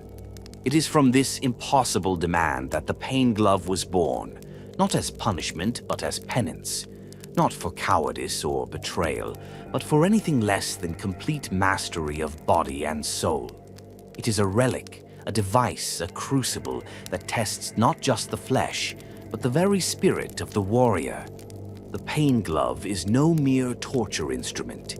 It is a sarcophagus of electric needles and psycho-reactive filaments. When donned, it interfaces directly with the nervous system, magnifying every nerve impulse, every flinch, every flicker of discomfort into blinding agony. Time inside the glove does not pass as time should. Seconds become minutes, minutes become eternities. The body shakes, the mind bends, and for many the pain becomes a mirror, reflecting fears, regrets, weaknesses that no bolt round can kill. But the true terror of the Pain Glove is not the pain, it's the silence. No screams echo from the glove's chambers. No cries of mercy or howls of despair are permitted. To scream would be to fail. And the Sons of Dorn do not fail. Not in battle, not in training, and never in their duty. The glove is entered voluntarily. Even the youngest initiate knows of it. Before donning power armor, before drawing a chainsword, the neophyte must spend one full cycle inside the glove to prove that their body can be shaped like stone, that their heart can endure without yielding to the storm. It is their first rite, their first confrontation with who they truly are beneath the gene seed, beneath the armor. For veterans, the glove is more than rite. It is judgment after defeat, after dishonor, after the loss of a battle brother under their command. They enter the glove not because they are commanded, but because their own soul demands it. Even Rogal Dorn subjected himself to it. After the disaster of the Iron Cage, it was not Guilliman or the High Lords who demanded Dorn's penance. It was Dorn himself. He entered the glove for 7 days, a full Terran week in the throes of unrelenting, amplified agony. No sustenance, no rest, no escape. When he emerged, his armor scorched by internal heat, his eyes hollow, something had changed in him. It wasn't weakness, it wasn't regret. It was clarity. The same clarity now sought by every chapter master who dares follow in his footsteps. The Pain Glove teaches that no enemy is greater than doubt, no wound deeper than self-deception. And yet, even for all its legend, the Pain Glove is only the most visible of the internal crucibles the Imperial Fists endure. The truth is that each of Dorn's sons fights a war no one else sees, for their Primarch was not just a builder of walls, he was a builder of men, and the materials he chose were unyielding. To live as an Imperial Fist is to live with constant self-scrutiny. To rise each morning asking, did I do enough? Did I hold the line? Would Dorn approve? There are no celebrations, no boasts, no tales traded in mead halls like the Space Wolves, no scars shown as trophies like the White Scars or the Flesh Terrors. The scars of an Imperial Fist are carved inward. A sergeant who loses a squad mate will not weep. He will not rage. He will kneel in the Hall of Reflection for 6 days, reviewing every battle recording, every motion, every miscalculated angle of fire. When the data is complete, he will enter the pain glove and relive it all through agony. Not to be punished, to be better. The chaplains of the chapter, too, are unlike those of other brotherhoods. Their sermons are not filled with fire or passion, but with granite truths. Perfection is not possible, they say, but it is required. Their voices are calm, even when delivering the harshest of truths. You have failed, one might say to a kneeling Marine, but you have not yielded. This is acceptable. This is the path. Even the apothecarian responsible for gene seed cultivation and medical discipline operates as a kind of monastic order. They not only preserve the biological purity of Dorn's lineage, they also guard the psychological integrity of the chapter. Those who falter too far are not cast out. They are brought before the Sanctum Ardentum, a chamber lit by nothing but candles, its walls engraved with the names of every battle brother who succumbed to despair but died still loyal. There, the faltering brother may enter one final time into the pain glove, not as a penitent, but as a prayer. If he endures, he returns, scarred, hollow-eyed, but whole. If he fails, his name is added to the wall, and still none complain. Because to be an Imperial Fist is to understand that duty is suffering. The pain is not the enemy. The pain is the measure of devotion. The Emperor does not ask for ease. He asks for walls, and walls must be hard, cold, enduring. It is no coincidence that of all the Space Marines, the Imperial Fists are the least likely to fall to chaos. Their psychic defenses are like the rest of their creed, minimalist but immovable. Temptation has no room to grow in a heart where expectation already lives. Pride is replaced with duty, desire with denial. Even the black rage and red thirst, those afflictions that haunt the sons of Sanguinius, are absent in the Seventh's bloodline. Their curse is not bestial fury. It is the curse of never being good enough. But in that curse lies purity, for the enemy may breach the wall. They may tear the gates. They may kill the guards. But so long as one Imperial Fist remains somewhere behind some final door, he will fight. He will endure. And if he falters, he will enter the pain glove and face the truth again. Because pain does not make them weak. Pain reminds them that they are not done yet. And Rogal Dorn is watching. Always. The enemies of the Imperium do not always come in the form of snarling Xenos or demonic terrors clawing at the veil of reality. Some enemies wear the same armor, speak the same litanies, bleed the same gene seed. Among the sons of Dorn, where loyalty is a creed carved into the marrow of their bones, such battles are never fought for glory. They are fought in silence, in darkness, in shame. This is the legacy of the Imperial Fist's successors, those chapters born in the image of the 7th Legion, but fractured by time, distance, and differing interpretations of duty. For while they are all bound by the gene legacy of Rogal Dorn, each carries his burden differently. Some through stubborn stoicism, others through crusading wrath, and some through a fury they themselves no longer understand. The second founding, declared after the adoption of the Codex Astartes, saw the breaking of the legions into independent chapters. From the ruins of the Horus Heresy, the Imperial Fists were sundered into a dozen brotherhoods. Some carried forward Dorn's teachings with rigid fidelity. Others, like the Black Templars, embraced zeal and war eternal. Still others began to fade, their names whispered like echoes in forgotten records. But what no scribe in the Imperial Palace would dare write, and what no chapter would speak of aloud, is this: the successors of the Imperial Fists have not always stood together. Because walls, once cracked, can fracture. Even stone, under enough pressure, will splinter. The excoriators, for example, bear the scars of self-inflicted penance. A chapter so obsessed with purity of purpose that they mutilate their own flesh to remind themselves of the Imperium's pain. They flay themselves in public before battle, not to inspire, but to atone. For what? None can say for certain. Some whisper it was a failed campaign, others a moment of cowardice long buried by time. Whatever the truth, the excoriators speak little, and their silence is not born of arrogance. It is born of guilt. Their relations with the Crimson Fists and the Fists Exemplar have often been tense. Where the Crimson Fists value endurance and defense, the excoriators burn with an inner madness that unsettles even their cousins. Ritual scars, battle chants that sound more like mourning wails, a refusal to retreat even in hopeless scenarios. They see death not as an enemy, but as proof of their purpose, and in their dying gasps, they often utter only two words: "Forgive us." Then there are the Fists Exemplar, a chapter of almost frightening orthodoxy.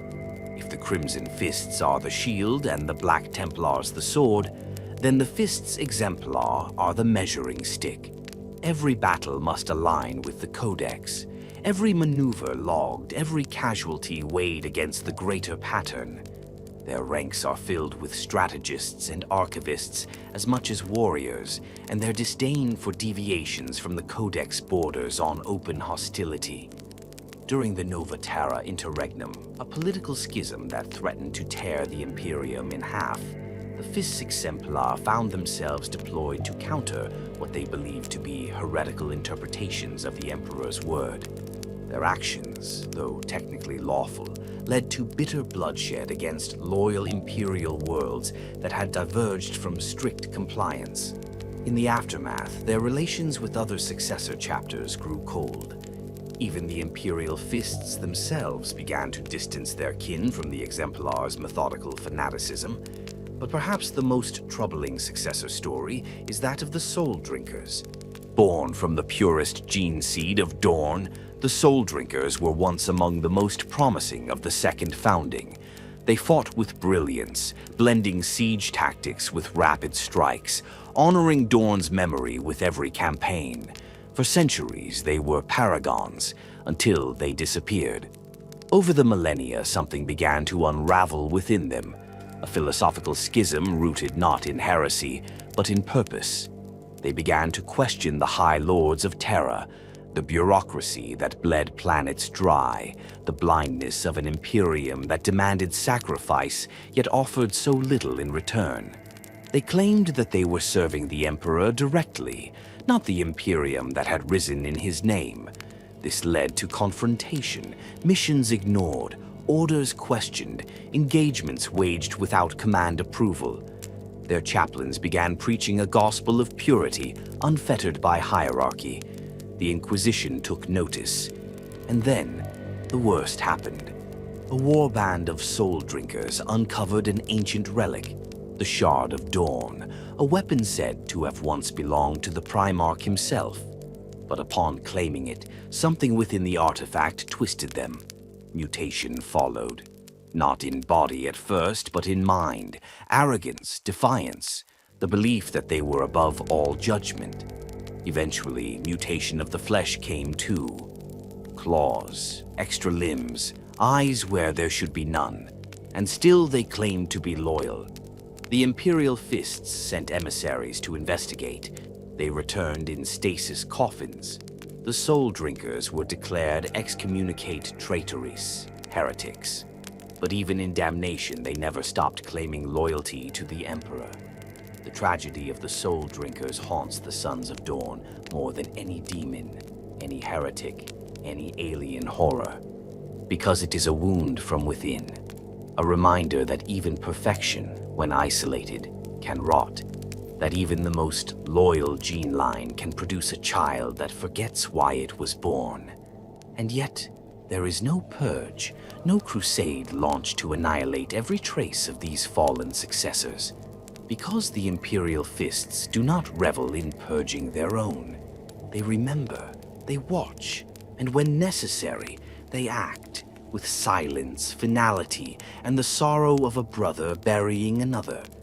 These quiet wars have left marks not found in history tomes, but in the hearts of the chapters themselves. It is why the Black Templars rarely speak with the Fists exemplar. Why the Crimson Fists keep their counsel short with the Excoriators. Why, when a Dawn-descended chapter answers a distress call, their first action is not to fire, but to verify.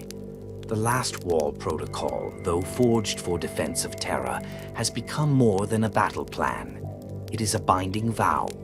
A reminder that despite all differences, all disagreements, all shame and scars, when the true enemy comes, the Sons of Dawn will stand together.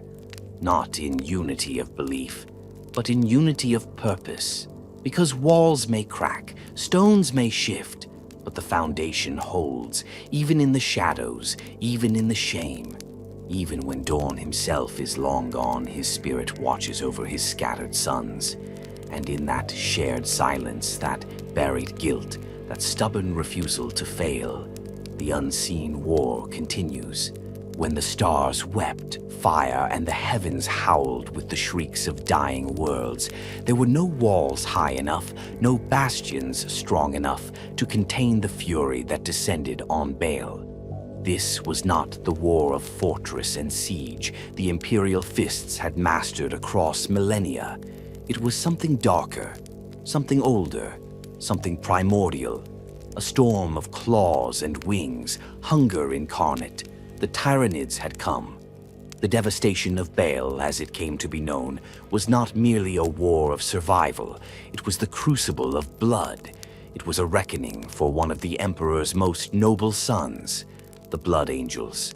And by extension, for every chapter that still held loyalty, oaths and honor sacred above their own lives.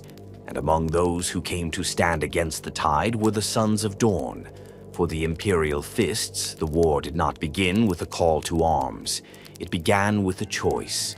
When word reached Terra that Hive Fleet Leviathan had changed course, diverted from its galactic rampage to spear toward Baal, many believed it a matter for the Blood Angels alone. They were proud, self-sufficient, storied. They had faced extinction before. They had endured.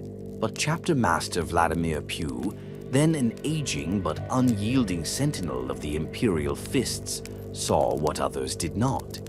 He understood the truth buried beneath the pride, the ritual, the crimson armor. He understood that if Baal fell, it would not only be the death of the Blood Angels, it would be the death of hope. The Sons of Sanguinius were not just warriors. They were icons, beacons in the dark, symbols that even the most cursed could rise above damnation. If they were consumed, it would not be just a tactical loss. It would be a psychic wound to the Imperium's soul. So the Fists answered. 2 companies were dispatched, 1st and 3rd, led by Captain Tor Garadon, the iron-hearted warlord already marked for greatness. The decision was not popular within the chapter. Resources were thin. The Great Rift loomed. Terra itself trembled under threats of corruption. But the Sons of Dawn do not weigh honor on ledgers. They do not measure loyalty in probability. They act because it is right. Garadon arrived in-system just days before Leviathan's tendrils encircled Baal. The void swam with Tyranid bioforms, millions of them, some larger than battle barges, others small enough to nest inside air vents.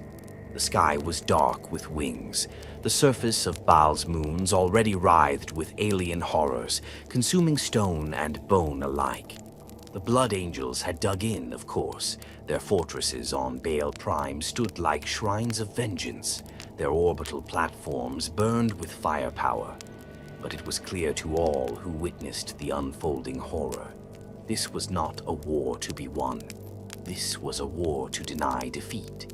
Garadon and his fists made planetfall without flourish. No dramatic entrances, no speeches. Just deployment, fortification, coordination. As always, the Imperial Fists began with stone and fire. Where Blood Angels preferred sudden strikes and noble charges, the Fists measured terrain, reinforced structures, turned relic chapels into kill boxes, and mourning halls into ammo caches. They did not fight with the Blood Angels. They fought for them. They sealed breaches the Angels had no time to fix, held passes the Sanguinary Guard had abandoned to lead counter-assaults. When lines broke, it was the yellow of the Fists that stood in the gaps, bolters roaring, shields locked, not as saviors, but as silent sentinels refusing to fall. Captain Garadon coordinated with Commander Dante, the Lord of the Blood Angels, without pride or demand. Where others might have clashed with Dante's authority or the glory-hungry nobles of Baal, Garadon offered only precision and resolve. His company became the hammer that fell when the angels bled. On the ash dunes of Vordrast, it was the Imperial Fists who held the central choke point for 27 hours without relief. Tyrannid organisms swarmed by the thousands, rippers, gaunts, carnifexes, screamer killers. They hurled themselves upon the walls like a sea of claws and acid. The line bent. It should have broken, but it did not. Because of Brother Sergeant Kalorn, who stood atop the rubble of a fallen bastion, firing his plasma pistol until its coils ruptured, then drawing his combat knife and carving through a dozen Xenos before being torn apart. Because of Apothecary Varn, who stitched wounded angels beneath a collapsing sky, amputating with one hand and firing his bolt pistol with the other. Because of the Imperial Fists. At the height of the siege, Baal was nothing but smoke and fire, no longer a battlefield, just a charnel house. The Shield of Baal, a massive orbital defense platform, was consumed. The Tyrannid Bio-Titan, the maw that hungers, made landfall and ruptured the Blood Angels' gene laboratories with a psychic scream that turned servitors to paste. And still, the Imperial Fists fought. On the Golgothan Heights, they detonated every charge they carried beneath the final defense line, not to kill the enemy, but to bury themselves with it, ensuring not one step more would be taken. Then the impossible happened. A light appeared in the storm. A fleet, Imperial in silhouette, but different, sleek, bladed, burning with warp energy, yet not chaos. The Indomitus Crusade had arrived. At its head, the returned Primarch Rogal Dorn, bearing not just fleets and reinforcements, but the future. The Primaris Space Marines descended upon Baal like a spear of dawn. New warriors, forged in hidden vaults, tall as gods, faster than blood, stronger than stone. They shattered the Tyrannid tide not alone, but as the second wind of a force that had refused to die. The war ended not with a victory cry, but with silence. A silence filled with the smoke of burned worlds, the bones of the dead, and the weight of survival. The Imperial Fists had lost 78% of their deployed strength. Their first company was gone. Entire squads erased. Captain Garadon, his armor cracked, his eye destroyed, stood upon Baal's surface amidst the corpses of angels and monsters alike. He did not weep. He did not kneel. He simply reloaded. And when Guilliman offered the chapter the gifts of Primaris transformation, it was Garadon who accepted first. Not with fanfare, but with the solemn nod of one who knew the walls must rise anew. The devastation of Baal taught the Imperium many things. It showed the might of the Tyrannid threat. It unveiled the return of Guilliman. It marked the dawn of the Primaris era. But for the Imperial Fists, it proved something even greater, that their duty was not to glory, not to triumph, not even to survival. It was to others, to hold the line not for themselves, but for those whose legacies must endure. To bleed on alien soil for brothers not born of their own gene seed. To defend the dream of the Emperor even when others dream differently. Because walls do not ask who they protect, they simply stand. And on Baal, when the stars bled, the sons of Dorn stood. As they always have, as they always will. There comes a time in every war, every defense, when all fallback positions are lost, when the outer bastions are smoking rubble, when reinforcements will never come, and when even the strongest warriors begin to falter. It is in that moment, the last moment, that something ancient awakens in the hearts of the Imperial Fists, a whisper buried deep in the gene seed, a vow passed from Dorn's lips into eternity. The last wall protocol. It is not a strategy, it is not a contingency, it is a covenant. One forged in the aftermath of betrayal and sealed in the blood of the Iron Cage. A hidden order known only to the Sons of Dorn and encoded in the deepest vaults of their genetic memory, concealed from even the most intrusive eyes of the Inquisition. The protocol was born in the aftermath of heresy, in the quiet years following the breaking of the legions. Rogal Dorn, still recovering from the wounds of the Horus Heresy and the guilt of what his pride had cost at Sebastus IV, understood a truth that others were too optimistic or too proud to admit. It would happen again. The Imperium would bleed again. Terra would face another siege. The enemies of humanity were legion, and they were patient. So Dorn prepared. The last wall protocol was simple in purpose, catastrophic in implication.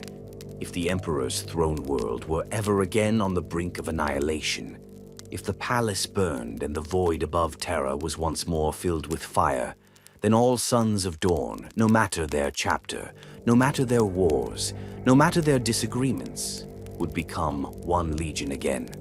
Not in name, not in structure, but in purpose. They would cease to be the Black Templars, the Crimson Fists, the Excoriators, the Iron Knights. They would become the last wall, the final defense of the Imperium. For millennia, the protocol lay dormant, a silent ember passed down through command lines and initiation rites. Some successors believed it a myth. Others feared it as heresy. Many never even knew of its existence until they stood face to face with the moment for which it was made. That moment came in the Age of Woe. It began with silence, astropathic blackout across dozens of sectors, star systems going dark, planets long defended by Astartes vanishing from contact, and then the rift. Noctis Eterna. The galaxy broke. A wound was torn across the stars, splitting the Imperium in two. Half the galaxy fell into screaming blackness. Terra stood isolated, surrounded by warp storms. Communications failed. Faith wavered. Panic bloomed. And it was then that the call came. A single phrase broadcast across hidden vox beacons, encrypted in an ancient dialect known only to the Sons of Dorn. The wall is fallen. Within hours, fleets mobilized. Across the galaxy, successor chapters turned from ongoing wars and crusades. The Crimson Fists abandoned their campaigns in the Ghoul Stars. The Black Templars broke off pursuit of an ancient chaos warband. Even the reclusive Hammers of Dawn transmitted their first outbound signal in centuries. Ships turned toward Terra. Old grudges were set aside. Rituals were broken. Conflicting doctrines erased. Where once brothers had walked apart, now they marched side by side. What began as a whisper became a roar. The last wall protocol had been activated. At the helm of this reawakening stood Chapter Master Corland, the last surviving Imperial Fist from the War of the Beast. Though lost in history, Corland had been the first to truly bring the protocol to life when the Imperium was on the brink of collapse in 32M. He had rallied every successor chapter of Dorn, forged a new fighting force, and held back the greatest orc invasion since Ulanor. His actions had become myth, but myths, like walls, are made of truth. In the 42nd millennium, the wall stood again. The Phalanx, ancient fortress of the Imperial Fists, was reactivated in full. Generators that had slumbered for centuries groaned awake. Lance batteries that had last fired during the siege of Terra were calibrated anew. Its cavernous halls, once empty save for ritual and memory, now thrummed with the footsteps of warriors. Crimson Fists, Black Templars, Fists Exemplar, Iron Champions, all gathered aboard the great vessel. The void above Terra saw a sight unseen in 10,000 years. Not a fleet, but a legion reborn, each ship bearing a different heraldry, each warrior painted in different hues of devotion, but all bearing the same spirit, the same purpose, the final defense. Not all who answered were descendants of Dorn in Geneseed. Some came because they remembered the fists at their walls when all hope was lost. The Death Watch sent kill teams. The Adeptus Custodes, long silent, acknowledged the protocol with a single nod. Even the Ultramarines sent envoys, not as commanders, but as brothers. And when the forces of chaos descended upon the Sol system, drawn by the beacon of the Astronomicon, now flickering and fading, they found not a fractured Imperium, but a wall of fire and steel. The last wall. It was not a neat formation. It was not a codex-approved deployment. It was a clash of styles and doctrines, of crusaders beside Stoics, zealots beside ascetics. But it worked, because pain is the common tongue of Dorn's sons, and loyalty is their currency. On the moons of Saturn, the Iron Champions held back demonic legions with nothing but bolters and grit. In the asteroid belts, Black Templars performed boarding actions that shattered entire Chaos flotillas. Above Terra itself, Crimson Fist gunships flew in formation with phalanx-patterned Thunderhawks, creating a crossfire that incinerated anything foolish enough to breach orbit. And in the heart of it all, Tor Garadon, now wielding the mantle of Dorn's legacy, directed the defense with the same emotionless resolve that had defined his forebear. He did not speak of victory, only of time. Time for the Emperor's forces to rally. Time for Guilliman's return. Time for the galaxy to remember that even when the Imperium bleeds, it does not break. The siege lasted weeks, months. Records were lost. Planets around the Sol system were scarred beyond recognition. Mars itself nearly fell. But in the end, the last wall held. Terra endured. And then, just as suddenly as it had been activated, the protocol fell silent. The successor chapters returned to their duties. The oaths they had shared were not undone, but set aside. The wall, once again, became many stones. But every son of Dorn knew this truth. They were ready now. And when that final day comes, when the galaxy burns from rim to rim, when the light of the Astronomicon flickers for the last time, when the final enemy breaches the palace gates, the last wall will rise once more, not with speeches, not with banners, but with bolters, blades, and unbreakable resolve, because the sons of Dorn do not forget, and they do not fall. They simply endure until the last breath, the last shot, the last heartbeat, because someone must be the last, and Dorn's sons were born for it.